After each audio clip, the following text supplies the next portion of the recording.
Shalom, selamat pagi jemaat yang terkasih dalam nama Tuhan. Mari sebelum kita memulai aktivitas kita sepanjang hari ini, kita mengawalinya terlebih dahulu dengan membaca firman Tuhan dari kitab Yehezkiel pasal yang ke-29. Demikian firman Tuhan. Pada tahun ke-10, dalam bulan yang ke-10, pada tanggal 12 bulan itu, datanglah firman Tuhan kepadaku. Hai anak manusia, tujukanlah mukamu kepada Fir'aun, raja Mesir, dan bernubuatlah melawan dia dan melawan seluruh Mesir. Berbicaralah dan katakanlah, beginilah firman Tuhan Allah, lihat, aku menjadi lawanmu hai Fir'aun, raja Mesir, buaya yang besar yang berbaring di tengah anak-anak sungaimu, yaitu Nil, dan yang berkata, sungai Nil aku punya, aku yang membuatnya. Aku akan mengenakan kelikir pada rahangmu dan membuat ikan dari anak-anak sungaimu berlekatan pada sisikmu. Aku akan mengangkat engkau dari tengah anak-anak sungaimu dengan segala ikannya yang berlekatan pada sisikmu. Dan aku akan melemparkan engkau ke padang gurun. Ya, engkau dengan segala ikan anak-anak sungaimu. Engkau akan jatuh di padang dan tidak akan dipungut atau dikubur. Aku memberikan engkau menjadi makanan binatang-binatang liar dan burung-burung di udara. Dan semua penduduk Mesir akan mengetahui bahwa akulah Tuhan, oleh karena engkau ibarat tongkat bambu bagi kaum Israel. Pada saat mereka memegang engkau dengan tangan, engkau patah terkulai dan engkau melukai bau mereka semua. Dan waktu mereka bertopang padamu, engkau patah dan engkau membuat mereka semua terhuyung-huyung.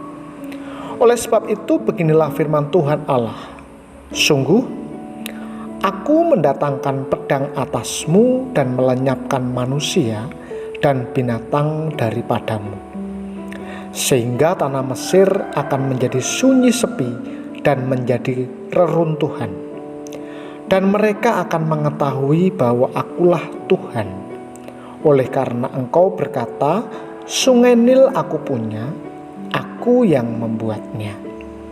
Maka sungguh aku menjadi lawanmu dan lawan anak-anak sungaimu, dan aku akan membuat tanah Mesir menjadi reruntuhan dan menjadi sunyi sepi mulai dari Migdol sampai Siene, bahkan sampai perbatasan tanah Etiopia. Tidak seorang manusia pun akan melintasinya, bahkan seekor binatang pun tidak, dan tanah itu tidak akan didiami selama 40 tahun. Aku akan membuat tanah Mesir menjadi sunyi sepi di tengah negeri-negeri yang sudah dimusnahkan, dan kota-kotanya akan menjadi sunyi sepi di tengah kota-kota yang diruntuhkan selama 40 tahun. Aku akan menyerahkan orang Mesir di antara bangsa-bangsa dan menghamburkannya ke semua negeri.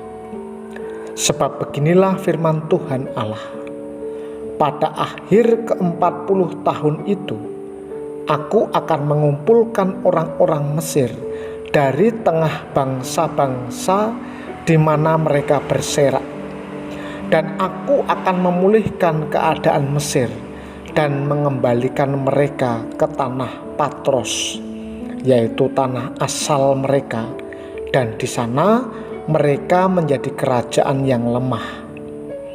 Di antara kerajaan-kerajaan, ia akan yang paling lemah dan tidak akan dapat meninggikan dirinya di atas bangsa-bangsa lain. Aku akan membuat mereka begitu lemah sehingga mereka tidak akan memerintah bangsa-bangsa lagi. Dan bagi kaum Israel, Mereka tidak lagi menjadi kepercayaan yang mengingatkan kesalahan Israel kalau Israel berpaling kepada mereka untuk meminta pertolongan.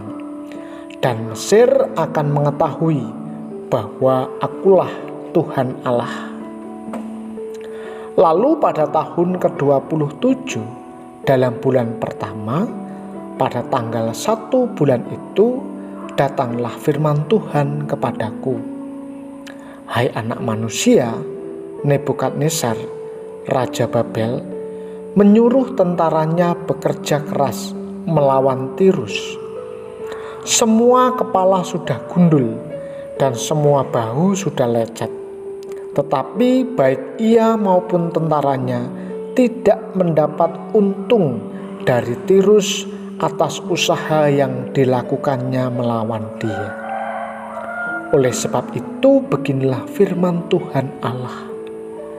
Aku memberikan tanah Mesir kepada Nebukadnezar, Raja Babel, dan ia akan mengangkut kekayaannya. Ia akan melakukan perampasan dan penjarahan, dan itulah upah bagi tentaranya. Aku akan memberikan kepadanya tanah Mesir sebagai pahala atas pekerjaan yang dilakukannya, sebab mereka sudah bekerja bagiku. Demikianlah firman Tuhan Allah. Pada hari itu, aku akan menumbuhkan tanduk bagi kaum Israel dan membuat engkau tidak berbicara lagi di tengah-tengah mereka, dan mereka akan mengetahui bahwa akulah Tuhan. Bapak, Ibu, dan jemaat yang terkasih di dalam nama Tuhan, kesunyian sering dirasakan mencekam. Kesunyian pun merepresentasikan suatu hukuman. Banyak orang tidak tahan menghadapi kesunyian karena keterpisahan. Berkisah di dalam Yeskiel pasal 29 ini berkisah tentang nubuat hukuman yang harus ditanggung oleh Mesir bersama rajanya. Mereka harus masuk ke alam kesunyian. Nubuat kepada Mesir disampaikan agar semua pihak tahu siapa Tuhan Allah sebenarnya. Dialah Allah yang Maha Kuasa, Sang Pencipta semesta. Inilah yang hendak ditegaskan kepada Fir'aun. Sungai Nil tidak diciptakan olehnya, tetapi oleh Tuhan. Karena kesombongan dan ketidaktahuan inilah yang mendatangkan hukuman bagi Mesir. Tuhan Allah sendiri yang akan melawan kesombongan itu. Keangkuhan Mesir itu akan dilempar ke padang gurun, tempat yang paling sunyi. Nah, apa artinya? Hal yang pantas direnungkan adalah kesombongan dan keangkuhan tidak hanya dimiliki Mesir. Dalam diri kita, secara sadar atau tidak, ada benih kesombongan. Oleh karena itu, baik juga bila kita menyadari sejenak bahwa dalam diri ini terdapat kesombongan dan keangkuhan seperti Mesir. Karena itu, kita harus berani melawan kesombongan kita sendiri, bukan menyembunyikannya. Karena biasanya orang yang tidak mau bila dikatakan sombong. Padahal dengan mengakui eksistensi kesombongan diri, suatu hal yang pasti adalah Tuhan sendiri yang akan melemparkan segala jenis kesombongan itu ke alam kesunyian. Setelah segala keangkuhan dan semua bentuknya itu dilemparkan Tuhan, langkah berikutnya adalah membiarkan kesombongan itu tinggal di padang gurun kesunyian. Biarlah mereka nyaman di sana, karena bertemu dengan guru sejati untuk mendapat bimbingan rohani. Nah, pada pagi hari ini mari kita belajar mengintrospeksi diri kita agar kita terus berbenah dan jauh lebih baik di hadapan Allah. Kita berdoa.